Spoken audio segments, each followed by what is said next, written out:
सरस्वती नमस्तुभ्यं वरदे कामरूपिणी विद्यारंभं करिष्यामि सिद्धे भवतु मे सदा वसुदेवं सुतं देवं कंसचाणूरमर्दनं देवकी परमानन्दं कृष्णं वन्दे जगद्गुरुं कृष्णं वन्दे जगद्गुरुं हरि ओम.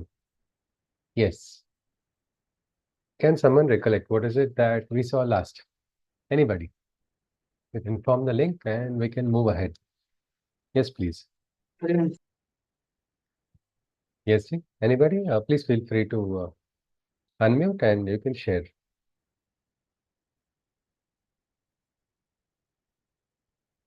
Yes, anybody? Anything you recollect from what we saw last?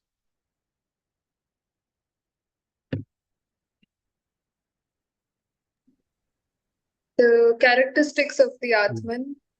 Yes, ji. We Yes, spoke on Uttarji. that. And also that it's not the right time to break down, is what Krishna was telling Arjuna about. And then for one who has taken birth, death is certain, and vice versa. We just know the current birth is known, the previous and the future is unknown. So why is he grieving is what Krishna was trying to explain to Arjuna. And then, many wait for the chance to exhibit their dharma. So Arjuna should consider this as his opportunity to fight in that sacred and God-given chance. And if you don't stand for what is right, it's also a sin. So yeah, abstention from duty, isn't it? That is also a sin. Not doing what is required, what is the demand of the moment. Yes. All right. Yes. Anything else you want to add?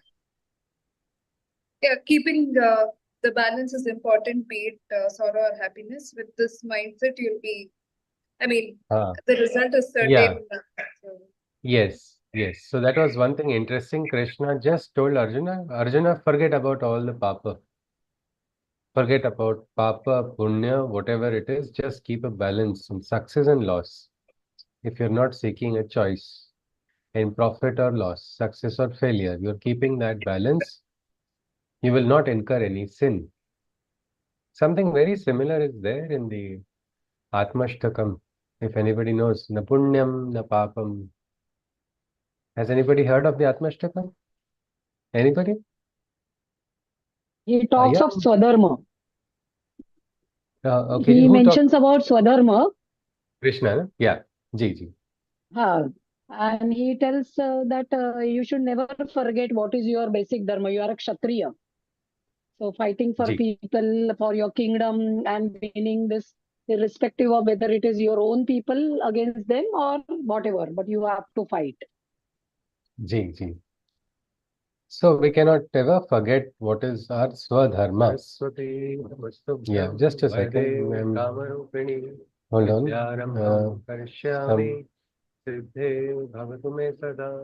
There's an echo going on in the background. Please. Is everybody hearing it? Okay. Yes. All right. Yes. So the background started. Yeah. So we are ready to start. Now Krishna talked about first the Atman.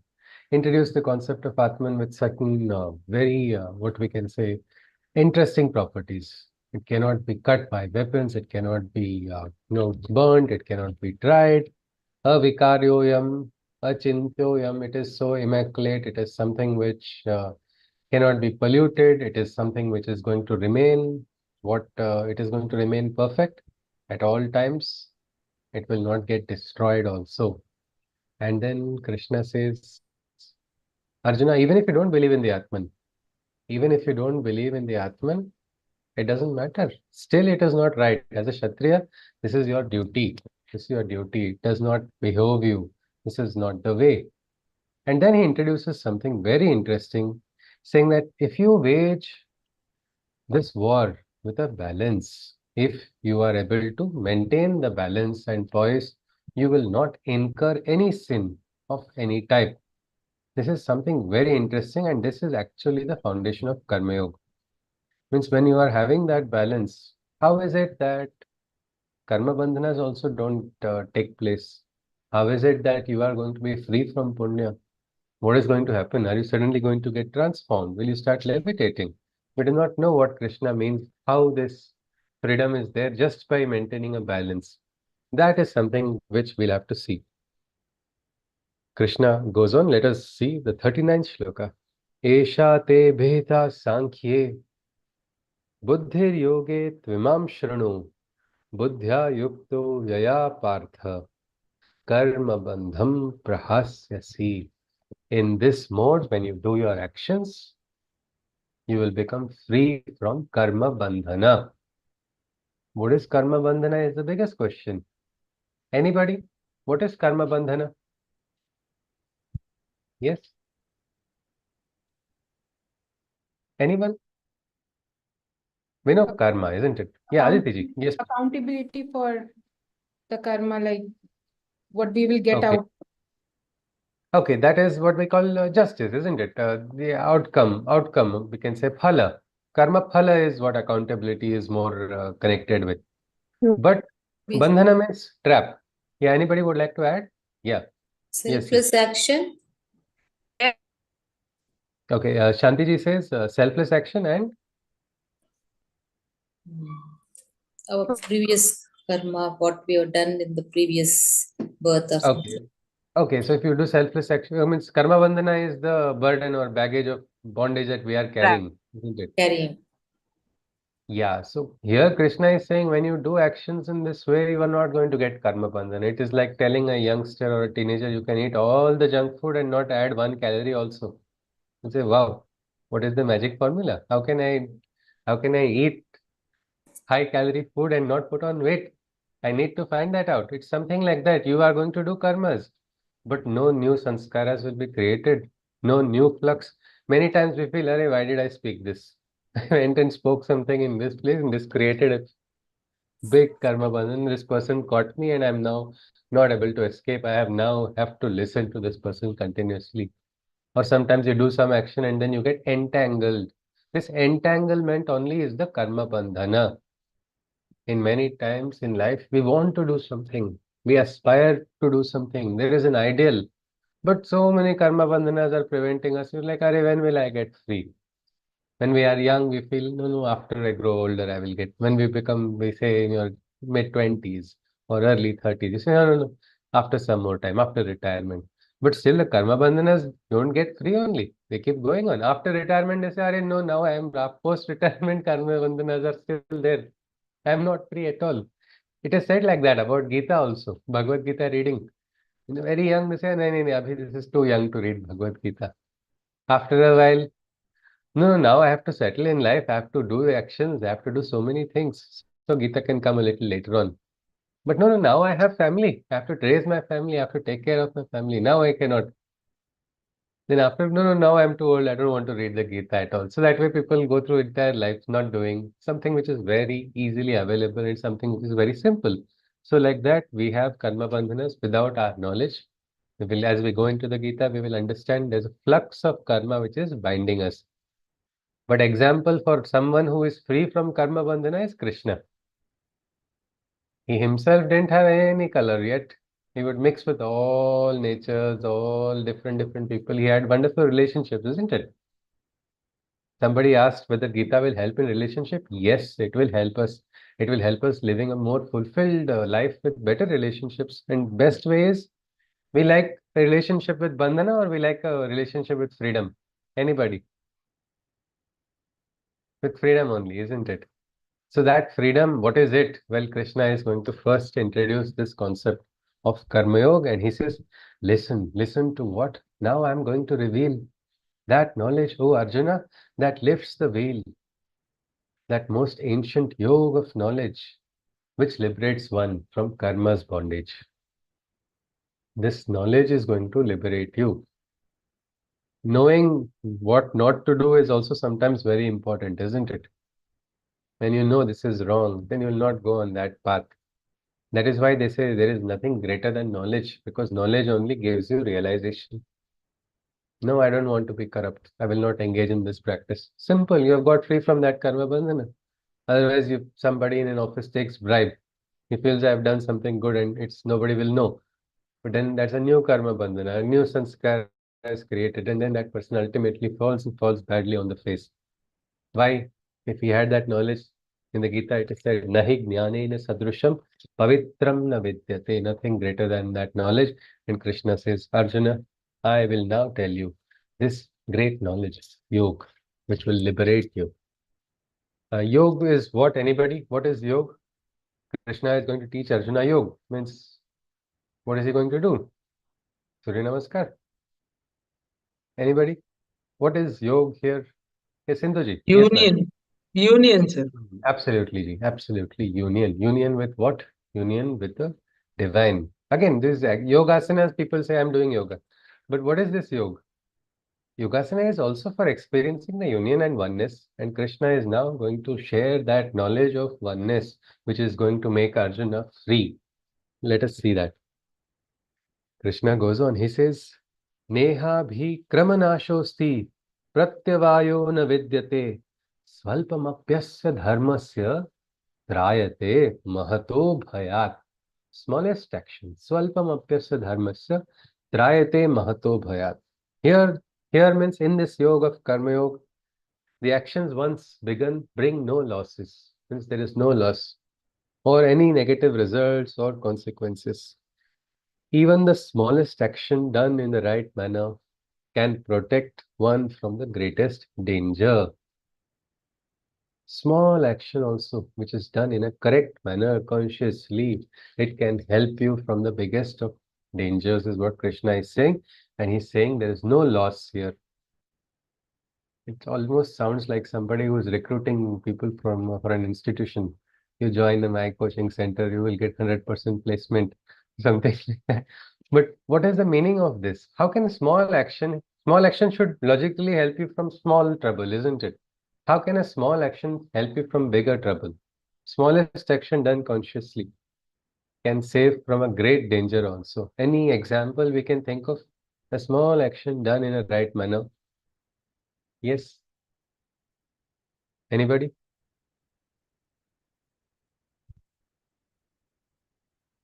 I think every day in the house, somebody does that action, isn't it? Of shutting the door in the night. One person only does it, not everybody. It's like a responsibility of one person. What is that big action?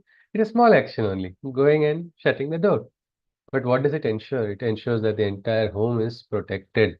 A small action. It's like right leverage, right time. When you do something, you can, in our engineering, we were taught, get maximum advantage from minimum efforts. Mechanical advantage should be more. That is how your machine should be designed. It is something like that in Karma Yoga, in your state of consciousness. When you do actions here, you're not going to go in the wrong direction. Johiji is saying doing work properly without being corrupted can ensure no jail. Yes, that is right. Let us continue. So Krishna goes on. He says, Vyavasayatmika buddhi reke kurunandana bahushakha yanantasya buddhayo vyavasayinam. He's speaking about buddhi. Buddhi is the understanding of people, people's perspectives. There are two types. He says, one, the decisive selfless intelligence, all as one perceives and is unifying, O beloved son of the Kuru clan. But the divisive intelligence of desirers has a wide span that splits like a tree's countless branches and leaves. So there are two perspectives. There is one is a unifying intelligence and the other is the divisive one. The unifying one, what does it do? It sees oneness everywhere. That is one type of intelligence which Krishna is talking about. But what about the divisive one? Divisive one is driven by desires. Desires divide. That is the first time Krishna is telling the drawbacks of desires. They divide. Mine, yours. I need to hold on to this. Among the best of friends also. Best friendship is sometimes ruined by a desire. It's not required. But then that wedge is drawn, and then problem with desire is when does desire get over? Anybody? Does desire get fulfilled? Can you get satisfied? Trupti comes from running after desires? Or you remain atrupta only, one after the other. It's like dog chasing the tail. And a dog will run out of energy. Tail will remain behind only. Dog cannot go behind in front of. So if he stays and if the dog tries to become conscious and say, chalo, I'm always ahead of my tail, he'll forget that habit of running around. So this pursuit of desires is not something which is understood to be wise, because desires divide us, is what Krishna has told. And he says it's like a tree with having countless branches. So you can just visualize a tree breaking into branches continuously, so many branches. That is how our desires also branch. Krishna goes on, he says, Yamimam pushpitam vacham pravadantya vipaschitaha vedavadarataha partha nanyad asti iti vadinaha. With eloquence and flowery language, men orate despite limited intelligence. When they narrate, quoting the Vedas with their pseudo-interpretation, they dismiss the divine origin of the world's creation. This is what we call empty knowledge or dry knowledge, without the rasa of truth, without the rasa of bhakti, without the rasa of shraddha. It is just dry. And what do people do? Despite being limited in their understanding, they start quoting shastras. I think we must have seen interesting characters, isn't it? Many of them in our life also, sometimes in public life also. What is there in your Veda? 5.77.44. This is there. Somebody goes on. Nobody will remember. No, we have not been forced to memorize anything. So we are not quickly in memory. And then, no, this is what it is said. One person told me that Burkha is there in the Veda. Everybody must wear it according to the Rig Veda. I was like, is it? Show the verse. What is it? He said, I don't know, but it is there. I know it. Now this is a pseudo interpretation, or it's a false interpretation. Many times people use shastras, they use injunction of shastras despite having limited intelligence. They dismiss, sometimes they even dismiss the origin of the divinity or the higher consciousness in this Srishti. They dismiss all of it because they don't understand. But what do?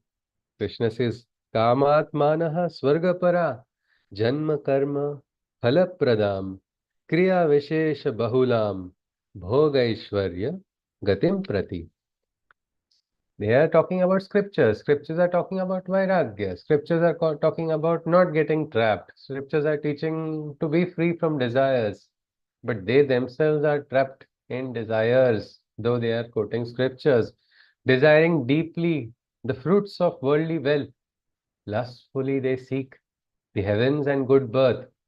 Ritual-like their actions further merely one motive: to achieve through every sacrifice a material objective. Somebody who understands the spirit of sacrifice, the meaning of sacrifice, will understand. You do an Agnihotra mantra when you start. Agneya Swaha Agneya Idam Namama. The very first mantra is about offering. Idam Namama. It is not mine. I'm offering my attachments. Let me rise in consciousness. That is what the spirit of the mantra is. But here people misinterpret it because of their own personal desires. They seek heavens. They seek the great good birth, as if, yes, I'm going to do this. So in return for this, I will get a nice 3 BHK in Swargaloka with parking also. I do not know what people have in their mind. And I'm really telling you, there was one person who took advantage of people's insecurities about their future janma, and he started collecting monies from people, ensuring that you transfer to this organization, which is mine, and you will get in your afterlife, you will get some kind of benefits because of this punya that you're like, you have this membership points, no? Somewhere, I think he has a very good connection with Chitragupta, and he's going to mention you are going to have extra punya, so you will get a better place because of donating here. What is this? All of it is again a trap, isn't it? Trap of what? Trap of desire. This is a lot of time ritual, like they do every action because their mind is driven by desires. They justify those desires and they keep running after them only. And this mind is never satisfied. It just keeps on dividing. And to every action, there is a material objective. I must get something in return. That is the approach. He goes on further. He says, Bhogaishwarya prasaktanam tayapa rutachetasam Vyavasayatmika buddhi samadhau na vidhiyate. What happens then? in the fruits of actions, their senses are held sway. Allured, their fickle minds meekly wander away. Such people whose intelligence is thus unfocused never attain contentment. They never attain contentment and are always depressed. Desires lead to more desires. And when desire does not get fulfilled, you feel sad, you feel depressed, you feel frustrated. All the emotions, lower emotions start coming into your life.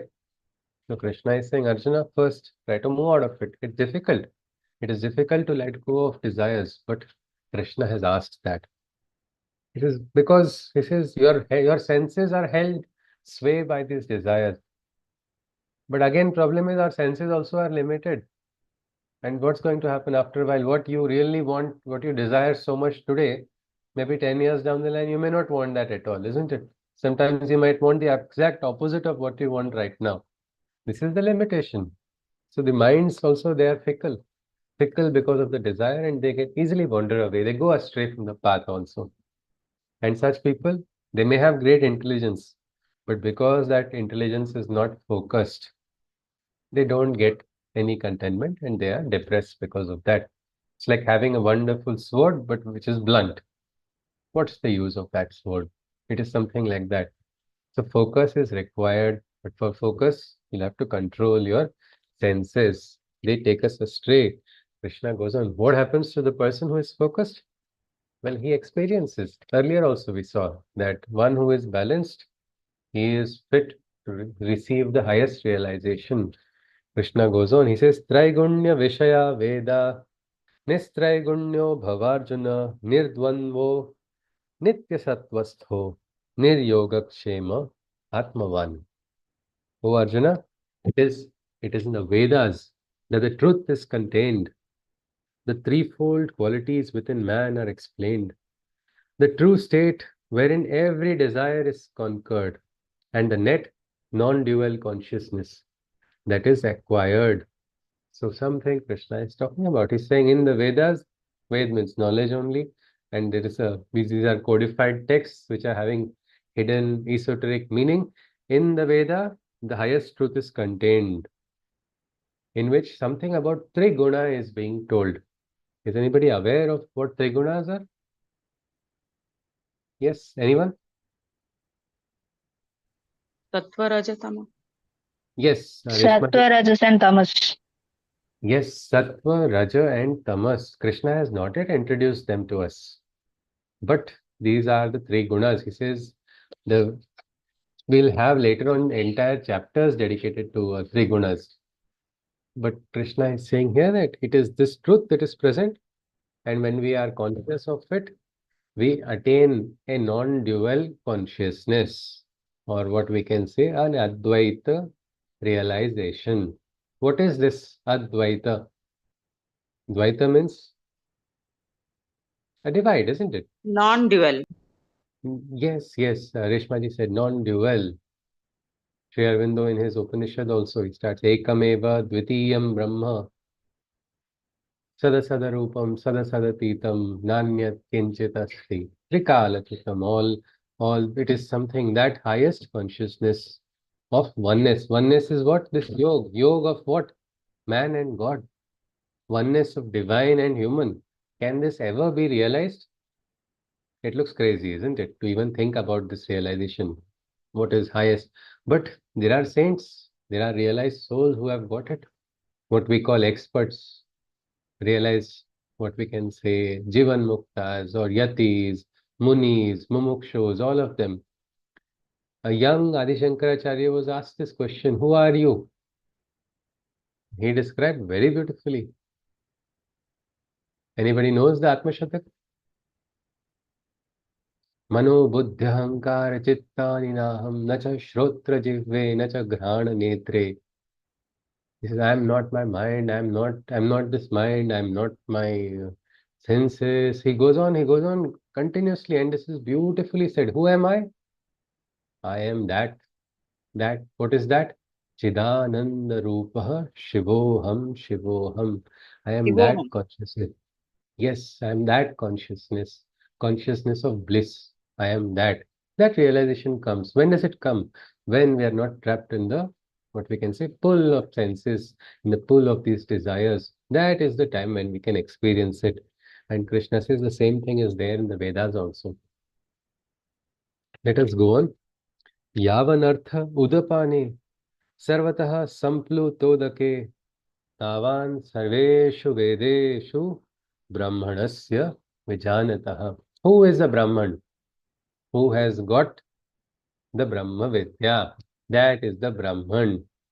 So someone who has got the Brahma Vidya, anybody who is realizing that Brahma Vidya is worthy of that title. And Krishna here, he says, just as the usefulness of water in a well is all encompassed in a reservoir replete, so too is the Vedic knowledge as well, known to him who has self-realization complete. What could this mean? Just as the usefulness of water in a well is all encompassed in a reservoir replete, meaning, say I'm thirsty right now. I can drink from one glass of water, isn't it? This glass may hold, say, 250 ml, 200 ml of water maybe. My thirst is for 200 ml of water. Will it make a difference if I take a glass of higher capacity or lower capacity? It's up to my thirst, isn't it? How much I want to drink. It does not matter if I say somebody comes and say, I'll give you a bucket only. Again, I'm going to take only what is possible for me, how much I want. So like that, Krishna is saying, see, just like say you want to wash your clothes and you want to use water from a well. That water is sufficient for you. Why do you need an entire reservoir? So the same usefulness for you, because you are what you are seeking, that you can get from the reservoir also, you can get from the well also. Something like that. Vedic realization also, the knowledge of the Vedas, the supreme realization of Vedas is also got to somebody who has got a self-realization. Across Bharat, if you see, go into any village also, you will find somewhere at some time one realized soul was born. Many times because the opportunity was not there or that person had not studied the Shastras. So he would not have known all the Granthas. But that realized soul's teachings are echoing the same truth that is there in the Shastras. Has anybody heard of this kind of phenomenon? It's a very common one. We're very lucky in Bharat because every corner of our Bharat we have saints. Santavani we want to hear, we just have to listen. Anywhere we go, across the length and breadth, we can find it. But has anybody heard of this? Some particular yogi, what he's speaking is the same thing. I'm able to understand Upanishads better by listening to this yogi. Yes, Kamalaji wants to say something? Yes, ma'am. Yes, in Tamil Nadu, where I am from, there are a lot of Siddha yogis. We call them Yes. Siddha. Siddharth. Most of the temples, most of the famous temples, you will have a Siddha who's had a Samadhi there. So they are mostly not educated. They are not trained in Vedas or any Upanishads, but they speak the same truth. The same truth, isn't it? Yes, absolutely. Why? Because they have connected with that higher consciousness. Means we can say there are so many names. They call them mystics, we call them awliyas, we call them siddhas. All of these is because they have connected, and it also indicates that can we also not connect with the same consciousness then? Isn't that possible as a possibility? Maybe we'll say we have too many karma bandhanas, it's difficult, mere se nahi hoga, but say if we get the password, we can connect with that Wi-Fi network, isn't it? As simple as that, Krishna is saying this realization is possible. Bahinabai Chaudhary in a remote village in Maharashtra. What was her? She was a widow. Yes, Vidisha ji wrote her name. Absolutely. What was Vidisha ji, would you like to share something about her? Yes, she was a farmer and she lost her husband, and after that she wrote poems on various relationships, and she was very enlightened. She was not literate, but she was a very good poet. She could write many things in a very deep manner, and lots of her poems are very, very beautiful. But is it in perfect grammar, Shuddha Marathi, or was it in Varhadi or Khandesi, some local dialect? Yes, the language, local dialect. Local dialect, the language was isn't different. Yes. Okay, but doesn't shouldn't somebody's pronunciation be correct, grammatical accuracy be more important, or it is the content that is more important? Content and the context. Content and context, exactly. So as Vidisha ji said, we're very great poetess, and at a young age she got married, then she became a widow. What we can say, karma bandhana only, isn't it? Her entire job was focus was to get food on the table for her kids. Somehow my kids, I have to educate them. And this Mauli worked hard, so hard that she could not even go to all the pilgrimage places where she wanted to go. She would work in the fields. Again, as Vidisha ji said, she was illiterate, meaning she cannot write, she cannot read. How did she write poems? Did she write poems? Actually, she did not write poems. She would sing them. Baina Bainche Gane, that is how it is famous now. But how did it become famous also? It was because her son, she ensured her son got education. She had, if you see, people sometimes get disappointed with events of life. Now, Baina Bain, she would have been most disappointed. Ki, what is this? But no, she would say, all her words, they were so simple in everyday life. Mazi Maya Soro Soti Maza Shikavite Boli. My mother Saraswati teaches me to speak. She didn't even say Saraswati. We say an invocation to Saraswati Vandana. Saraswati Namastubhyam. She would say Soro Soti. Now will Mother Saraswati get angry because you pronounced my name wrongly? Or will she give Ashirwad because of her seeking? That the aspiration was so clear, that aspiration was strong. So like that, she got so many of these songs, and maybe that time people thought she's crazy. What is this lady? Why is she talking? She's talking something. But her son felt, no, I need to note it down. So her son became her scribe and he noted down everything. And she passed away without the world knowing about her at all. But her son got educated. Her son got, look at this, how karmas which are done selflessly, they stay. Her son got educated, and when he went, he met one Acharya Atre who found him very, very inspiring. And he said, that time he said, just see this book, and this is my mother's book. I have just wrote it down, and he felt, my God, this is gold. What is this? How can this be? This has to be published. So posthumously, people came to know about her, and today in Yashwantrao Chauhan University, so people are doing PhD on Bahina Bai's songs. Nobody is looking at what is the language tone or whether the grammatical style or literate nature. Why? She connected. She would say, for me, Bhagavad Gita came from the soil. She said, wind is whispering the coming and going of Vithala. In the rustling of the leaves, I can experience the move coming and going. That is the awakening which is possible, and that's possible for every single one of us. That's what Gita is so special. It says while we are doing our action, while we are doing our karma, realization is possible. This is the example Krishna says, for somebody who has got the realization, what Advaita realization is away from that person can experience it. It is possible. Krishna goes on, now comes the most important shloka. All shlokas are important, but this is quite famous. Karmanye vadhikaraste mam phaleshu kadachana ma karma phala hetur bhurma te sangostva karmani. What does it mean? Vested you are with the authority to perform, but not seek your actions fruits in any form. Where are you? Where is this? In the path of Karma Yoga. It's like when you go to doctor, you sign a consent form, isn't it? You give a signature. You are now, henceforth, I'm getting treated by you. I will accept by whatever terms and conditions. I accept the risks. Now I'm not going to complain. Something like that. You are deciding to walk on the path of Karma Yoga. The first thing you have to understand is Mam Phaleshu Kadachana. You have the authority to only do the action, not seek the outcome of the action. Somebody yesterday asked a good question. Then what should be the motivation? How can one motivate? We will look at it. Right now, we are just, you can say, the terms and conditions. First term we are seeing. So let us look at this at a time, one at a time. So in Karma Yoga, first step is vested you are. Vested you are. I think, yeah, Vidisha ji has shared one more nice. We will look at it maybe at the end of the session, Vidisha ji, of Baina Bai. That was a beautiful one. Another, we can say, nice saying or aphorism of hers. So vested you are with the authority to perform, but not seek your actions fruits in any form. Meaning you're going to do something good and not going to expect anything in return. You're going to do something right, and you're not going to do it right just because you're going to get something in return. My question is, can we ever do anything like this? Is it even practically possible? Is it feasible? Do we even do any of this?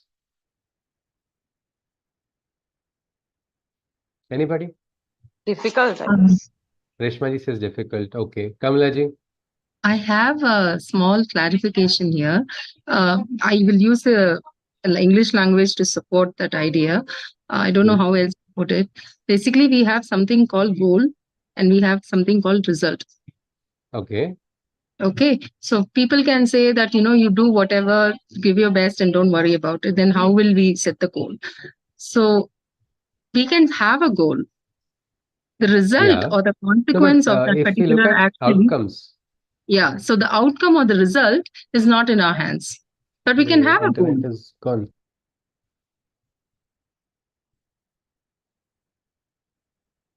Am I there in the loop? Yeah. Yeah, I think you were there. I only went offline. Okay. So I was telling about the difference between a goal and a result. So result is not in our hands. We can have a goal. Okay, I want to be a good human being. I want to do this for the society. I want to contribute this way. That can be a goal. But whether that happens or not is not in our hands. The result is with the universe. If your goals are right for Loka Kalyanam, it will manifest. So I think that's a nice word, If I'm Loka allowed to Kalyanam. add to what Yeah. Yes, ji, Divya Reshma ji, said, please continue. yeah, Yeah. I think, of course, the goal, but the clarity of reaching to that goal also matters, or Yeah, yeah. is tried out and Okay. worked out, So, and so some aspiration is not being taken exactly, out. We're that was not the word. aspiration is there. Aspiration will be there when you're doing your action, but no attachment to the outcome of the action that I want this only. Yes. I think there's a screen. There's a drop in the screen. Are you? Hello? Yeah, am I audible now? Yes, you are, but probably Okay. everybody got muted. Acha. No. Now is it better? All right, just give me one moment. I'll try to resolve this net connection. But I think if you wish to just take ahead this discussion on goal, you can just take it ahead in a minute. I'll try to restore the internet. Just give me a moment. বলছি ওখানে রসুন 2-1 কোয়া দেবে, একদম দেওয়া না দেওয়া করবে না, আর আদা দেবে আর পেঁয়াজ দেবে, টমেটো দেবে,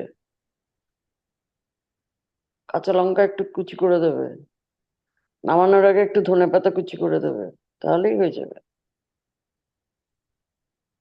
যখন ফোড়ন দেবে একটা ছোট এলাচ, একটু দারচিনি আর একটু লবঙ্গ থেতো করে ওখানে জিরে, শুকনো লঙ্কা, তেজপাতা ফোড়ন দিয়ে দেবে। Are you? Okay, I think yes. Yeah, I'm audible, isn't it now? Yes. Yes. All right, ji, fine. So yes, so aspiration is not being negated or removed, but doing an action. But I think a lot of actions are done which are the best actions without expecting anything in return, isn't it?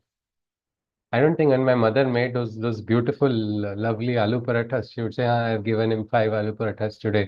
Account book, I will note it down. I'm going to get something in return for it. No, that was actually perfectly done. And somebody had in a meeting where youngsters were discussing, it was an official meet online. They asked me this question of what is this myth of perfection? Perfection is not possible in life. This is just unnecessarily people aspire for perfection. Sri Aurobindo says perfection in work is spirituality.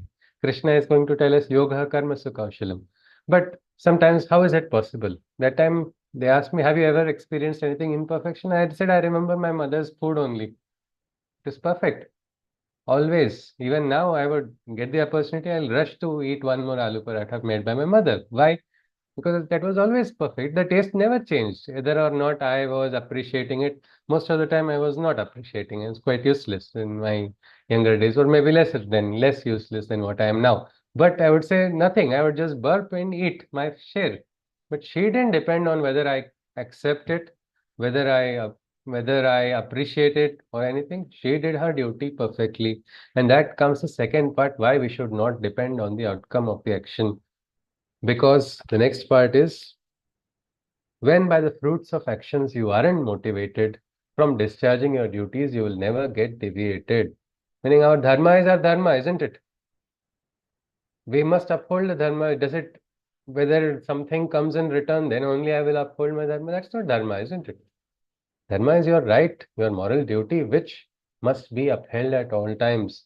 And the best way we can do that is by focusing only on the action. In the Children's Krishna's Butter batch, one young boy gave a beautiful practical example from a maths Olympiad. He said, we select some selected shlokas. All shlokas are not taught to the kids. But in the chapter of Karma Yoga, we taught them that your action should be, or you should focus on doing the action, not whether you get the result or not. And this boy wanted to get a centum, and he was one of the toppers always. So he said, in that maths exam, I got very frustrated with this one question, whether this is correct or not.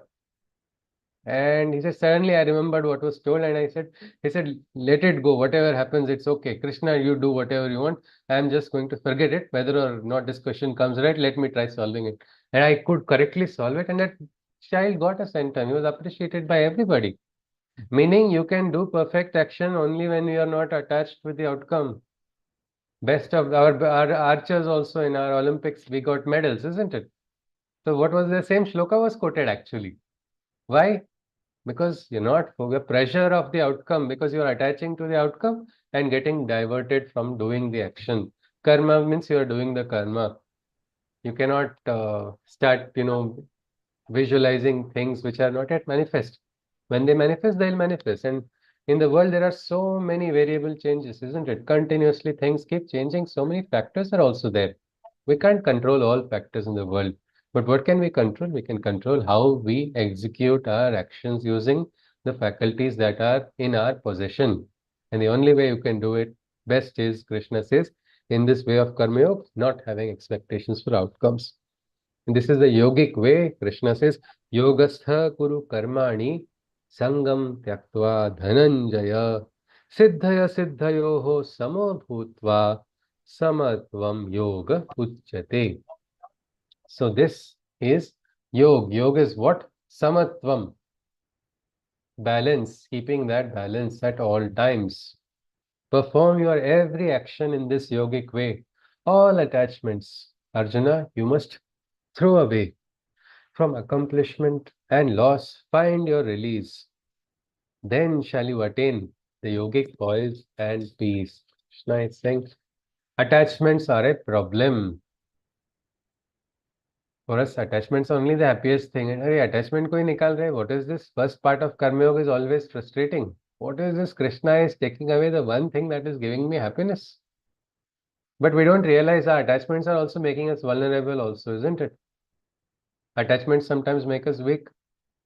Attachments are also sometimes, you see, you care for somebody and then you expect that you feel that person should do something in return because I care.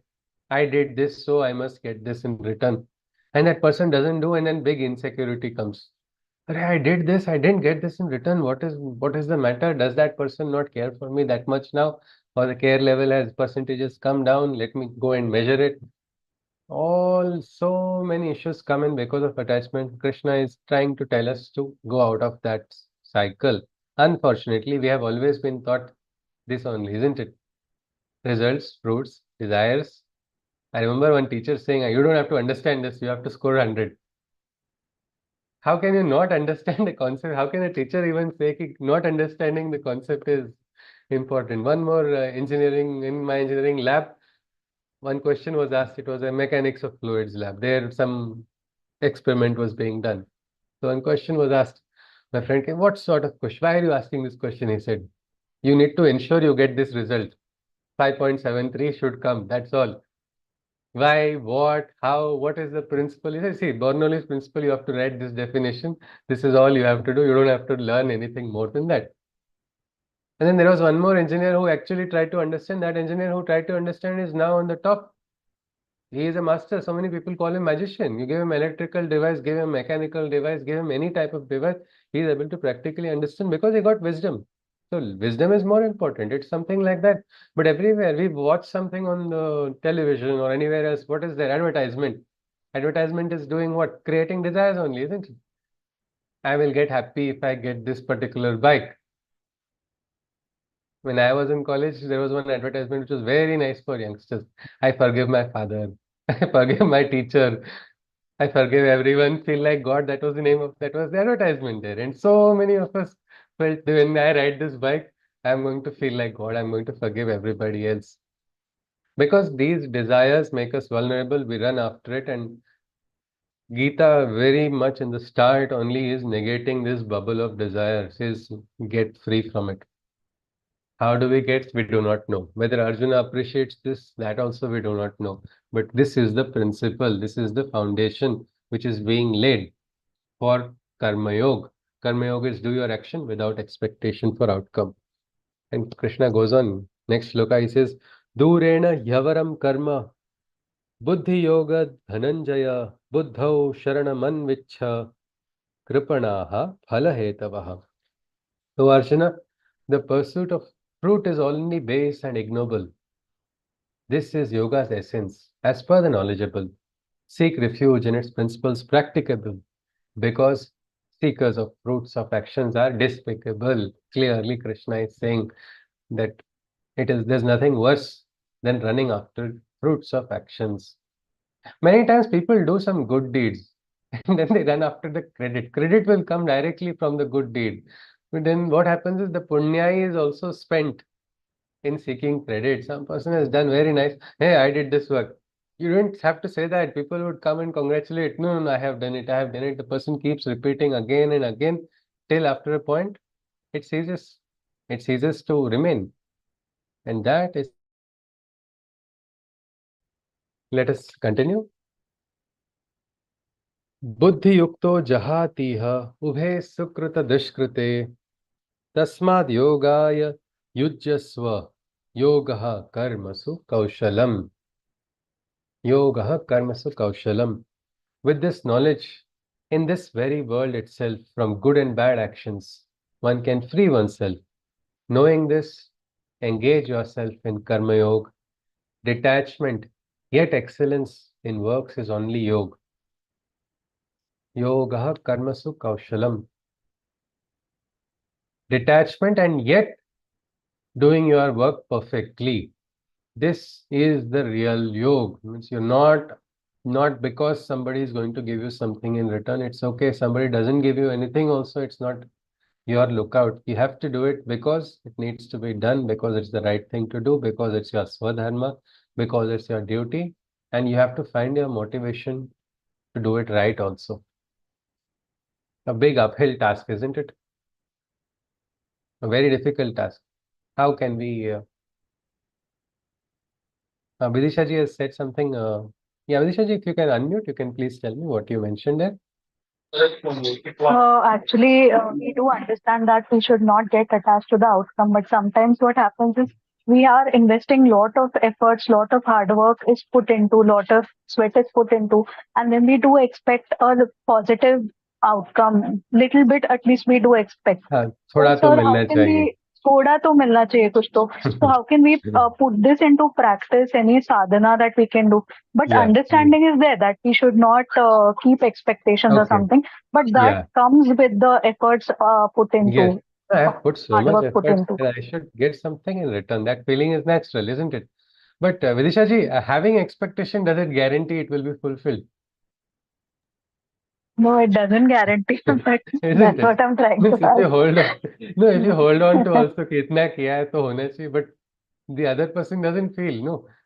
So your expectation, holding on to expectation or not holding on to, it's not going to make a difference. Many times what happens, because of expectations, people exploit you very easily. People manipulate you because they know you are having this expectation. You have become vulnerable. This happens most corporate setups. Manager, team leader comes and says, important meeting, team. Now there's going to be a board meeting and I'm going to talk about you. Who is going to do good work? I'm going to recommend. Nobody knows. There's no board meeting coming up Is at it all. not, Google actually has its basis on all this, Okay. expectations and In gauging. our but in our sessions we don't use any organization's name. Yeah, sorry. I So mean, yeah, but it's fine. when you You say you are corporate, that free to really. use. I am not supposed to only.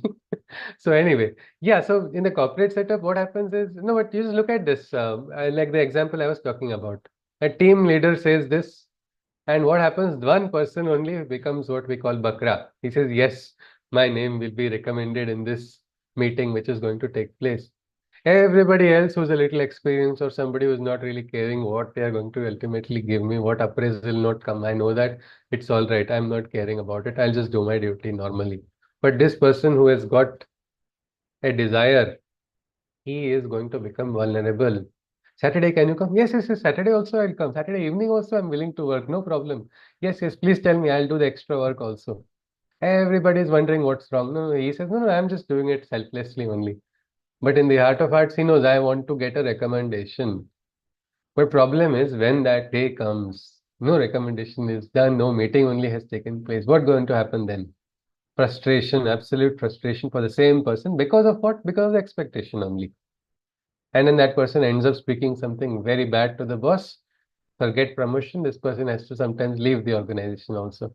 Because action, reaction, this karma bandhana is actually very deep. When we see later on, the flux of karma is like a forest. Gahana karmano gatihi, it is said, it is deep.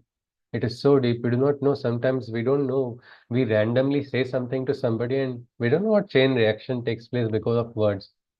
We are bearing consequences. A yogi is conscious. But the first step is to let go of expectations. It is difficult. It is difficult. Probably that is why it must be attempted, isn't it? Low aim is a crime. Should we not try what is best? Should we not seek? Should we not aspire for what is anybody? What is a challenge? Challenge is something which is easy or challenge is something which is difficult? Anybody? Difficulty is challenge in itself. Difficulty itself is a challenge. And shouldn't we embrace the difficulty or run away from it because it's difficult? Shouldn't we try to transcend it? No, we need to try. We need to try, because in try. that attempt of trying, we evolve, we become greater, and that is the foundation. So yes, no matter how much we have so many dil hai chota sa, choti si asha, we want to hold on to small desires, not too much. But this small desire only becomes very big without our knowledge, and that small desire only is the source of all the trouble. There's a constitution in a particular country which says you have the right to pursuit of happiness.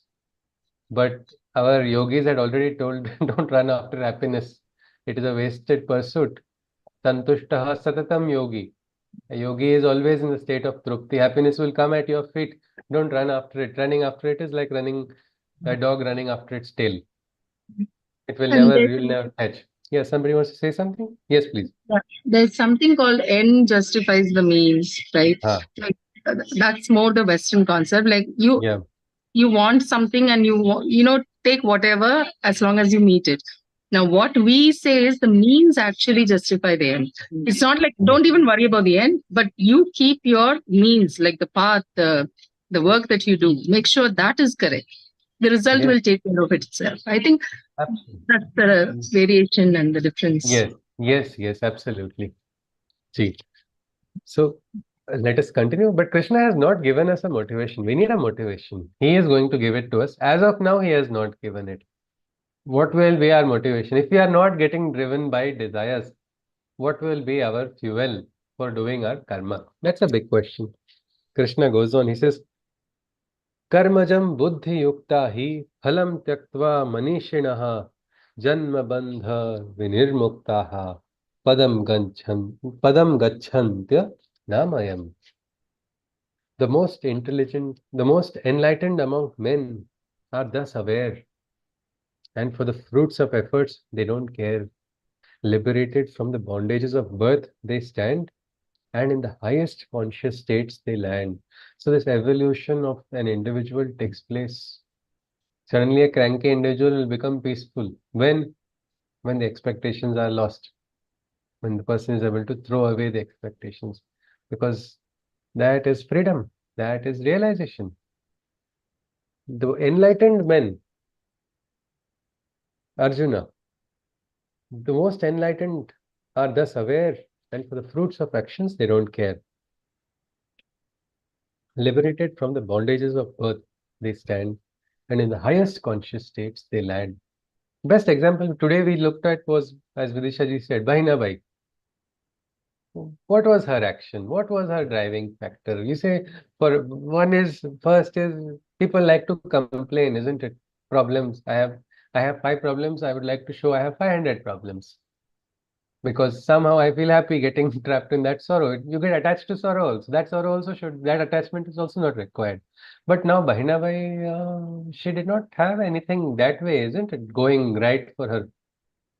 A widow at a young age.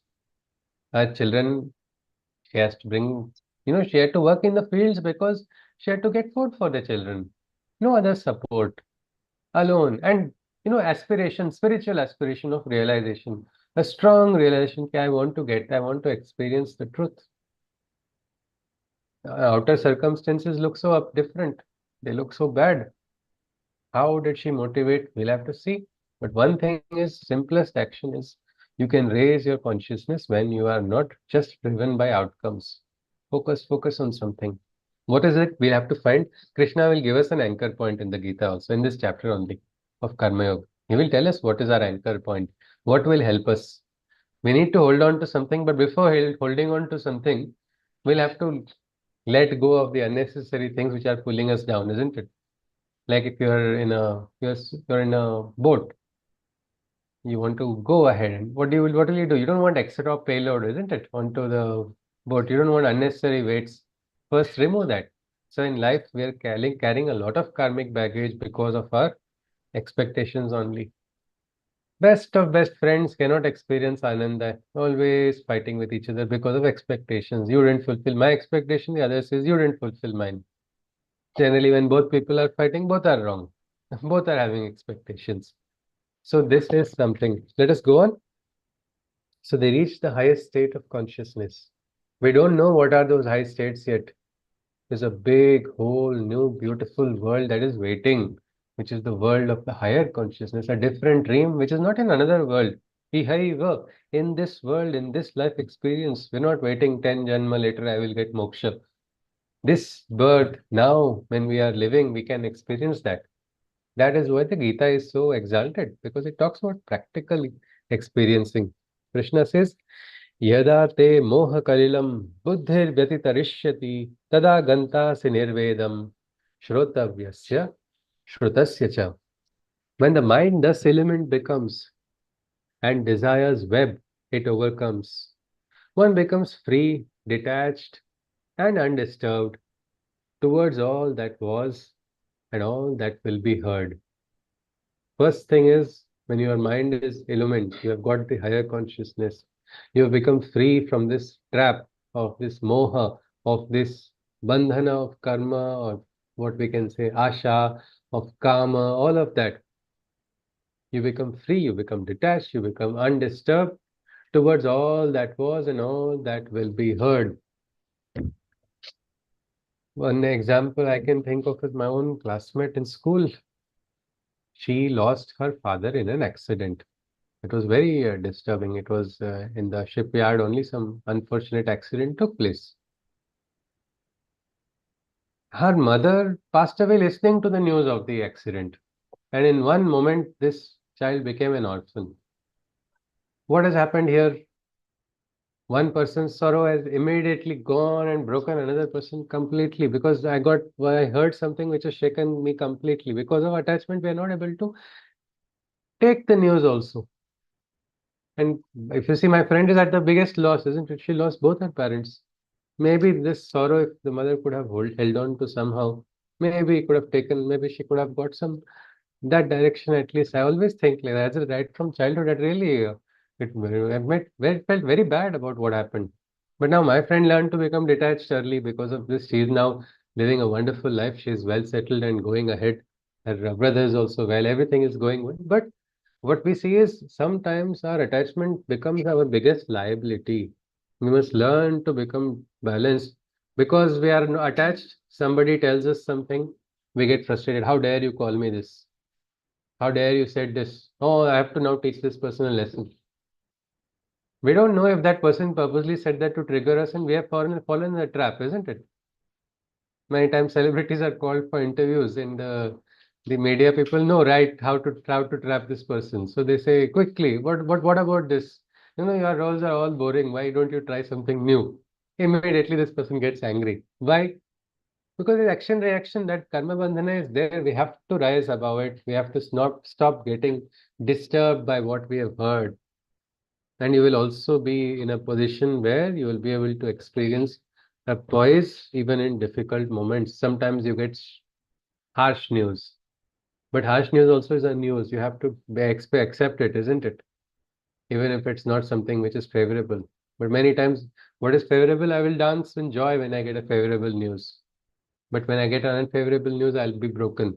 This is not how we should be. This is not how a yogi is also. That's what Krishna is talking about. Krishna goes on. We'll look at 2 more shlokas and we'll stop. But one thing is interesting, isn't it? Arjuna is mightily silent. Krishna is talking about Atma. He's giving Atma Bodh. He's talking about highest knowledge. He's talking so many things. Arjuna was frustrated a moment ago, isn't it? Katham Bhishwam Maham Sankhya. He was angry at Krishna. Why are you saying this? How can I? Now he's quietly listening. Whether this is silence is sometimes half consent, they say. So is it half consent or he's not agreeing? We'll have to see. Krishna goes on. One thing is, at least Arjuna has forgotten his dire depression right now, at least listening to Krishna's words. At least now he's listening to it. Whether he's processing it, whether he's realizing it, whether he's understanding it, that we'll wait for time to tell us. Shruti vipratipanna te yada sthasyati nischala samadha vachala buddhis tada yogam avapsyasi. When from the disturbances of all that is heard, you become steady and unperturbed, an awakened state of samadhi is then attained, and a union with the cosmic divine is obtained. So Krishna is saying, when you become quiet, balanced, you attain the state of samadhi. It is very interesting. Suddenly Krishna is raising to metaphysical, he's shifting the gears, again coming back to practical, and again introducing. He's used this word samadhi. Anybody, can you tell me where you have heard of this word? Samadhi. Anyone? Yes. Sanjeevan Samadhi of Sant Jnaneshwar. Okay. Arandi, isn't it, Ji? Yeah, Sanjeevan Samadhi. Yes. So, means that we know, we go to get darshanas in Sri Aurobindo Ashram, there is Samadhi of Mother, and Sri Aurobindo people come and do meditation. So now what, Arjuna has to take Samadhi in the battlefield? What do you think could be the logic here? Because Samadhi is in a state of quietude, in a state of balance, in a state of non-action, complete Shanta. Means in Mandukya Upanishad also, Shantam, Shivam, Advaitam, Chaturtham Manyante, Sa Atma, Sa Vigneyaha. That quietude of the Atman, that is Samadhi. Kamalaji wants to add something? Yes, please. It's in the context of self-realization. Okay, it could be in the context of self-realization, Kamalaji is saying. In that. Yes, let us see, because Krishna has told it, and Arjuna is equally surprised with this word. Suddenly, the depressed Arjuna, whose shoulders were drooping, suddenly he's picked up his ears and, what? Samadhi? He asks a question. That is a good thing. It's always good when people talk, isn't it? Communication should be there. You break communication, it becomes a problem. So here Arjuna is going to ask a question. We'll stop with Arjuna's question. And the best part of, if you observe Arjuna is the best representative for what good human beings are, isn't it? Human beings have their plus points. Human beings have their minus points also. But sincere, good, what we can say, that sincerity is visible, and the goodness of Arjuna is visible. That is why a lot of people love Arjuna, adore Arjuna as much as they adore Krishna. Many people say, Chalo, Krishna's consciousness will come afterwards. Let me first cultivate Arjuna consciousness. Then I will get Krishna's consciousness just like that. Freely, he himself will come for his Sakha very happily. So let us see. Arjuna asks a question. He says, Arjuna Uvacha, Sthita Pragnasya ka bhasha, Samadhistasya Keshava, Sthitadihi kim prabhasheta, kim asita, vrajeta kim. Really, it's important to him now. He says, what is this Sthita Prajna and what Samadhi are you talking about? Arjuna asked, oh Krishna, what is this state awakened? What are the indications and signs observed? He's very Chanaksha, he's very clever. He wants to understand practically only. Tell me what Lakshana is there. Tell me what sign I can understand. What is this state awakened? What are the indications and signs observed? How does such a person in Samadhi talk? How does he sit? How does he walk? What is this? Samadhi means what will he do? Will there be some, will he get two horns? Will he levitate? Is he going to be like all of us? Is he going to talk and walk like a normal, ordinary person? What are the lakshanas? So Arjuna asks the question of what is the sthita prajna? How does a person in state of samadhi? Probably this indicates to us that samadhi state is also dynamic, not only static, isn't it? Another type of dynamic samadhi is possible, just like in meditation also, there is something called dynamic meditation. Sri Aurobindo would talk about it. Briskly while walking also people can meditate. It is possible to go higher into consciousness. And Arjuna is expected to go into higher consciousness and take part in a battle. So he is asked a very important question. Means when I'm working, can I work in samadhi state? Can I cook in samadhi state? Can I play some sport in samadhi state? Is it possible? That is Arjuna's question.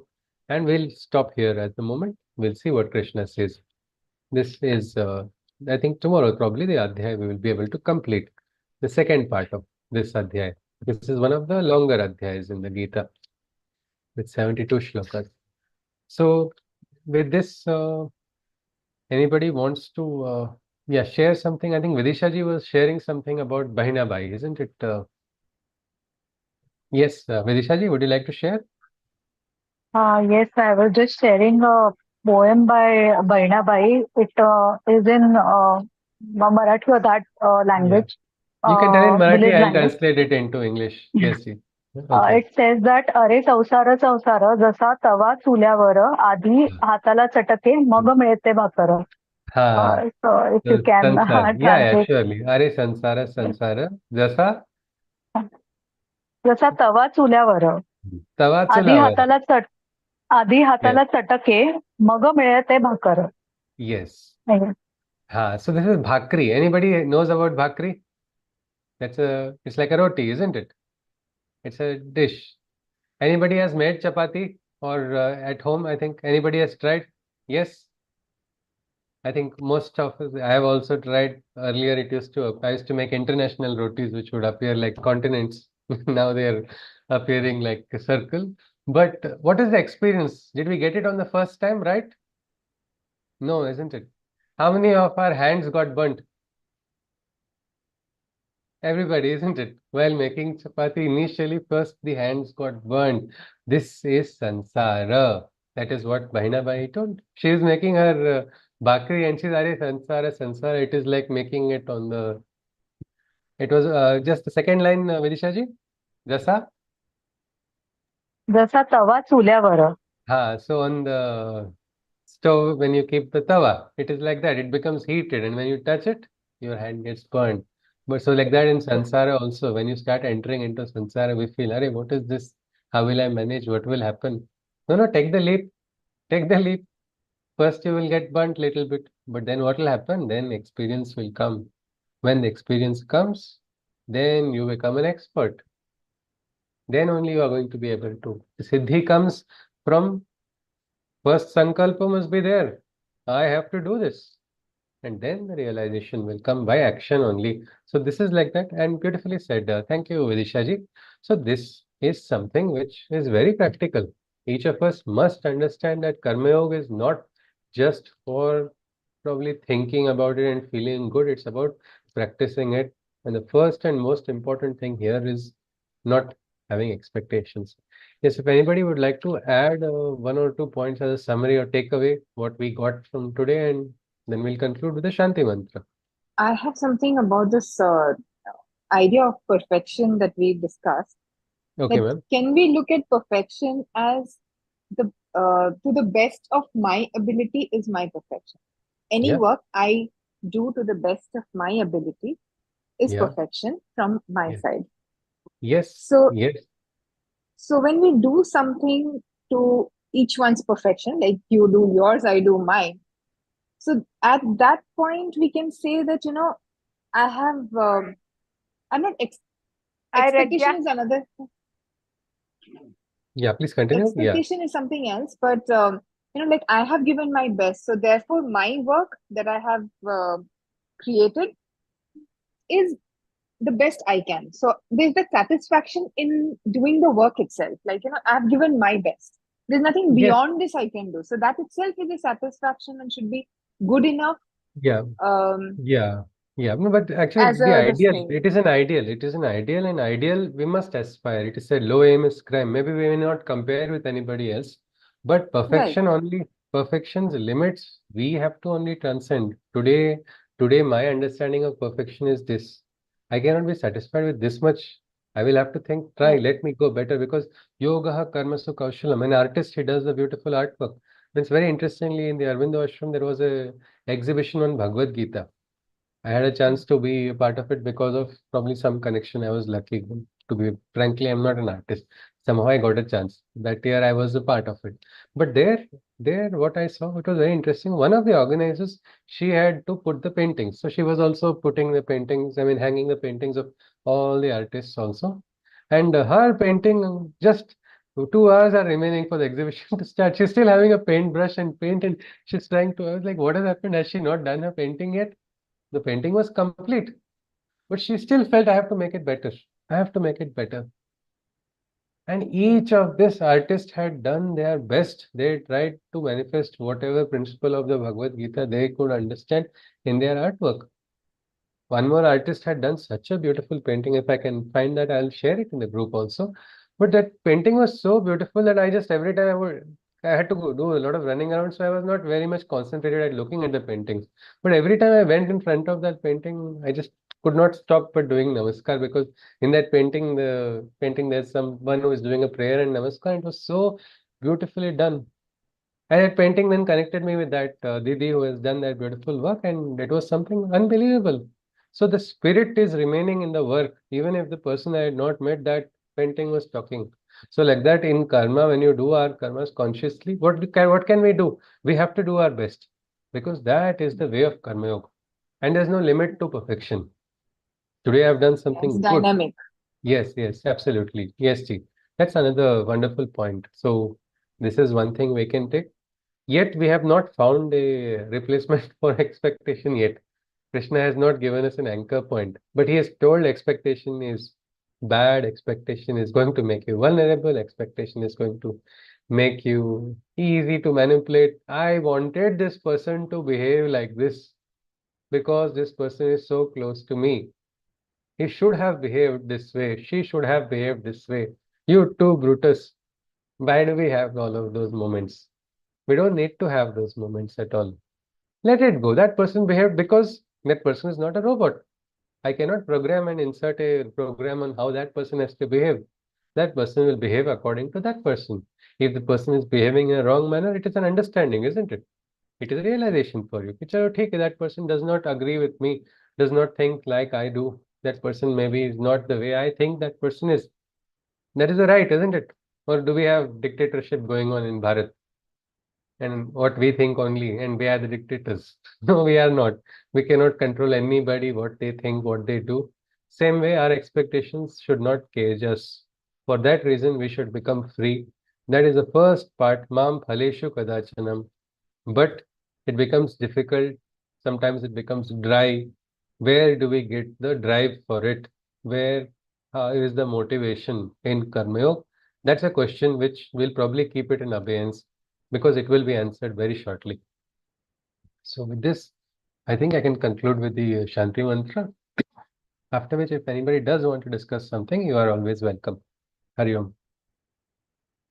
Sarve bhavantu sukhinah, sarve santu niramayah, sarve bhadrani pashyantu, ma kasyit dukkha bhag bhavet. Hari Om Tat Sat. Krishnam Vande Jagadguru. Hari Om Punar Milamah. See you tomorrow. Yes, please. Jai Shri Krishna. Hari Om. Jai Shri Hari Krishna. Om. Namaskar. Hari Jai Shri- Om. Hari Om. Sir. Hari Om. Hari Namaskar. Om. Hari Om. Hari You Om. have a question, Chitali? Is it? No, Aditi. Aditi ji. Yeah, tell me ji. Yeah, I want to ask that, like in the Western philosophy, I think like these days, manifestation is a buzzword. Like you Buzzword, is it? I did not know that, but I think buzzwords change, or maybe I am a little out of connection with what is going on. So So yes, please tell me. Yeah. yeah, like the concept there is that you think that you have what you want, and you be Okay. grateful for that, and you'll get it. So I Okay. want to ask that is not what Gita is. That is like very far from. Manifestation. No, Gita is talking about manifestation, yes. But now I'm in the garden, I have a Mossambi tree. I want to manifest apples from it. Can I manifest it? No, isn't it? There is a rule of Prakriti. So manifestation is governed by various factors. Just by mental thinking alone, because everything is logic, no? Western mind gives mind everything, predominance. Yeah, I think this much, that is all. But our Sanatana Dharma talks about streams of consciousness which are beyond the mind. So just by thinking, I will think whatever I understand only, isn't it? And we will come in the third adhyaya, the limitations of the mind, they are also there. So if you are, sometimes people who have no confidence, when they keep thinking about something, at least they will drive some confidence to do it. So in that way, that could probably help. Means we're not trying to negate it. But Okay. manifestation is what we call prakatikaran. Manifestation of something that is not manifest. That is something which is a divine dream. Materialization. That is manifestation. And for that, there is a different, there's a tarka, there is a science also beyond it, behind it. So probably some inspiration. And very interesting thing is, you see a lot of Western concepts which carry a lot of trending hashtags and all. They are basically repackaged Indian concepts only. And you see, dhyana, people have been telling, "Arey dhyan karo," or in Maharashtra they say, "Hey, hath dhyan hai. This person is only a dhyana." So he's a very funny person. They call him dhyana. But nobody is focusing on doing meditation because it's always there. But somebody from India took this dhyana to China. It became Chan there. From Chan, it became Zen in Japan. And then from America, Zen meditation teachers are coming to India. Only 20,000 per month. I'm going to teach you the art of Zen. To who? To Bharat, who has originated the concept of dhyan. That is something which is happening also. So yes, we can find similarities, but a lot of, I think I don't know the fully what you are saying, no? The concept of manifestation, what they are talking about. But if it's just by mental thought only, that's not sufficient. There are rules of Prakriti. You must become conscious of them. Like in the Gita, we talk about gunas. You have to play with the gunas. Which guna is there? There's a state of which is said to be higher than the gunas also. Then there is karma bandhanas also. In the 5th chapter only, in the 18th chapter, they talk about 5 factors which describe the outcome. Means how a manifestation is going to take place, and is a permutation and combination of 5 factors. So yes, there is possibility of manifestation if you are conscious. True. But what is that consciousness has to be understood. Ji. All right. Ji. Yes, fine. Hari Om. Namaskar. Hari Om. Hari Om. Hari Om. Jai Shri Krishna.